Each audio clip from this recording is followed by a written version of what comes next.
The Premier has revealed Victorian taxpayers will have to fork out $2 billion to fund the first stage of the East-West Link. That figure doesn't include 25 years of extra payments to the private consortium building the project, but DENIS NAPTHINE insists it's still a great deal. From this to this, transforming travel across the north of Melbourne with a series of new ramps, roads and flyovers. The centrepiece, a 4.4 kilometre tunnel under Alexandra Parade, Melbourne Cemetery and Royal Park. Skipping 23 traffic lights, the road will connect Eastern Freeway traffic at Hoddle Street with CityLink, so motorists can head north to the airport or south towards the city or Geelong. Eliminate the two biggest congestion hotspots in Melbourne, Victoria. But for 72-year-old Collingwood resident Keith Fitzgerald, the project is a home wrecker. He's one of 200 losing their properties to the project. The sheriff will have to pull me out. You're not budging?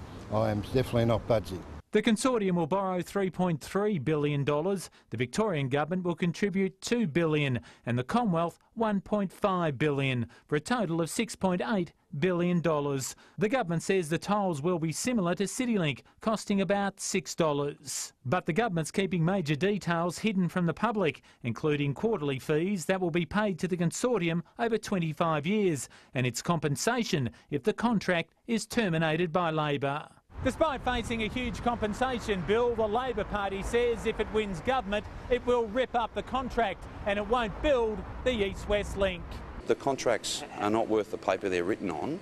There'll be some modest compensation. The government won't say exactly how much compensation, talking of several $100 million or even more than $1 billion. When we enter into a contract like that, we expect the Government of Victoria to honour it. The Greens say the Alexandra Parade smokestack will concentrate pollution around the Gold Street Primary. This government went to the election promising a railway line down the middle of Alexandra Parade. Instead, we're going to have a polluting road tunnel. And the project can expect more protests. They can expect pickets, protests, all sorts of civil disobedience. Brendan Donohoe, 7 News.